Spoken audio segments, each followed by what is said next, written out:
10 bad money habits you need to stop. Number 1, spending more than you earn. Spending more than you earn is the cardinal sin of personal finance. This one habit will have a trickle-down effect, causing big problems in all areas of your personal finances. For instance, if you spend more than you earn, you'll have to rely on credit to cover the rest. The credit comes with interest and traps you into debt. You continue spending more than you earn, creating a bigger, more vicious cycle. And this is a really big problem with people who typically are able to earn money very quickly, right? Now, the reason for this is because let's, for example, say sales, right? Anyone in the sales industry has a really big problem with this because they think that they can just out-earn whatever they spend, but that's not the case, right? No matter how good you are in sales, no matter how good of a hard worker you are or a smart worker you are, it is extremely hard to out-earn your spending habits because everyone's going to have that natural exponential increase of lifestyle, right? You get accustomed to the new norm. So let's say that in your first year of employment, let's say sales, you make 20K a year, okay? You're used to 20K a year. Next year, you increase your spending to 40K a year, so then you get accustomed to 40K a year. Then it's 80K, 100K, 200K, which is why people who end up making, $100,000, $200,000, $300,000 a year can still have problems with money. Like you could literally just have someone who's making $40,000 a year who's a little bit more frugal, who's actually richer than someone who's making $300,000 a year. So if you're currently spending more than you earn, this needs to be the very first thing you address. Don't even worry about anything else until you're living within your means. For some, this will mean new spending habits, and for those on a tight budget, it will mean earning more money. Number 2, relying on credit to pay the bills. Credit is expensive, and if not used properly, is a trap. If you're using credit to cover basic things like food or rent, or are using it for mindless purchases like a vacation or new clothes, you need to remedy the situation. While it's true that at some point you might need to rely on debt, say for a mortgage, education expenses, or investment property, it should be done with extreme care and planning. And for the majority of the population, they should avoid debt like it's the bubonic plague. Because there's some people who cannot handle the responsibility of like a credit card or a mortgage. So do not use credit cards or any other form of debt to cover your bills. Number 3, taking out payday loans ever. Speaking of debt, payday loans are one of the worst forms of it. If you currently take out payday loans, you need to break this habit now. The interest is not worth it. There are many other ways for you to come up with money when you need it. Number 4, not being prepared for an emergency. And this is something that a lot of people struggle with. If there's one thing you can count on, it's that at some point or another, something will go wrong. An accident will happen, a job will be lost, or an appliance will break. Being prepared for an emergency is very important when it comes to your finances. You don't want to be caught off guard financially anyway. Save up some cash for emergencies. And I would recommend for the majority of the population to try to save at least $2,000 in the bank account, just in your savings account that you don't really touch. You could use that for like a tiny emergency fund. This is for like really, really like abrupt emergencies, like a car breaks down or, your paycheck's a little bit low for a week, so you need that little bit extra emergency money to pay for food or that kind of stuff.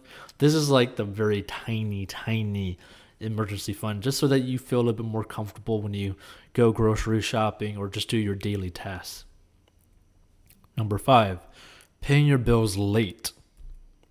Paying your bills late is a bad habit to have, but happens to even the best of us. When you pay your bills late, your credit score takes a hit, and you could cost yourself more money in late fees and interest charges.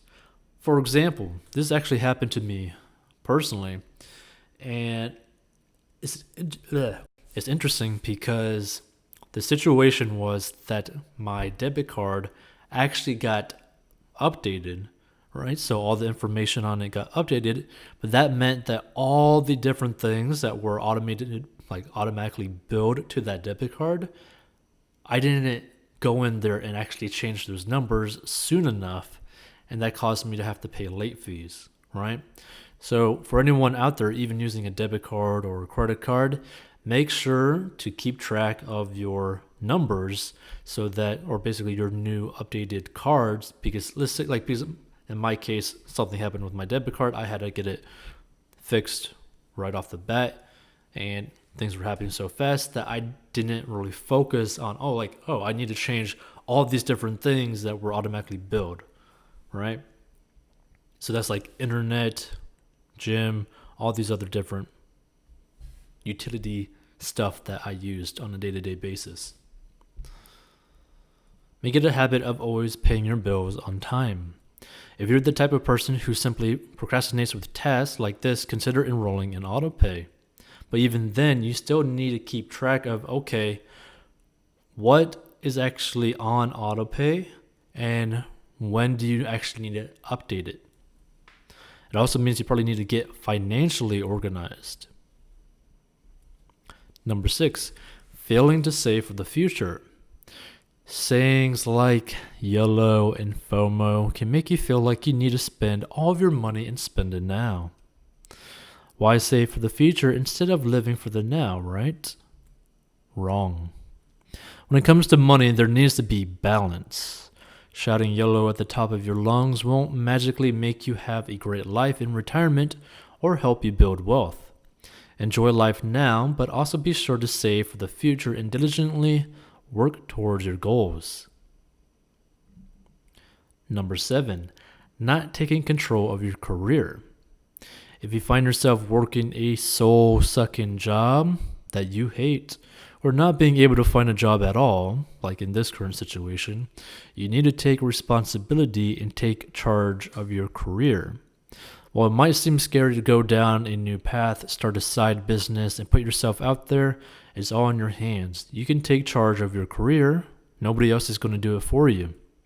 Taking control of your career and negotiating your salary is one of the best ways to boost your income.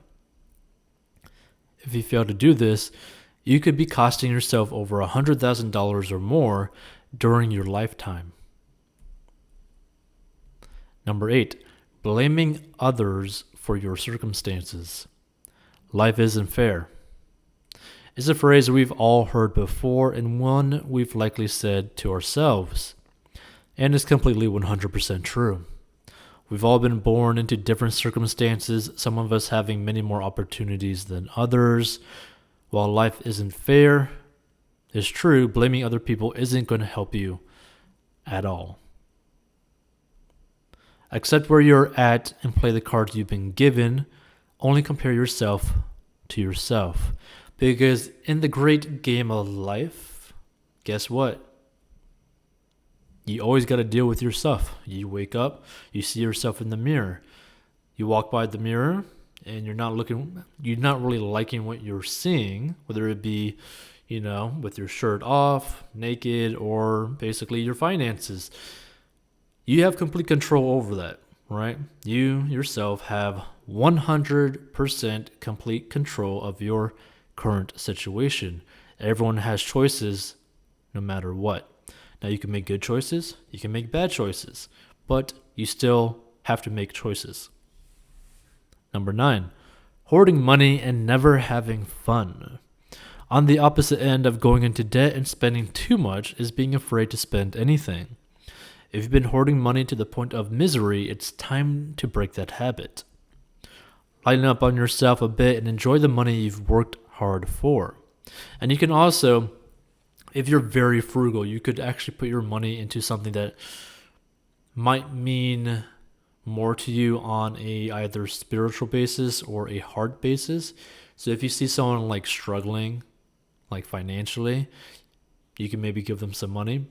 If you see someone who has always wanted to like take a trip somewhere and you know that they can't afford it, you could maybe buy the tickets for that. So just do small things if you have the extra cash and you're typically really frugal.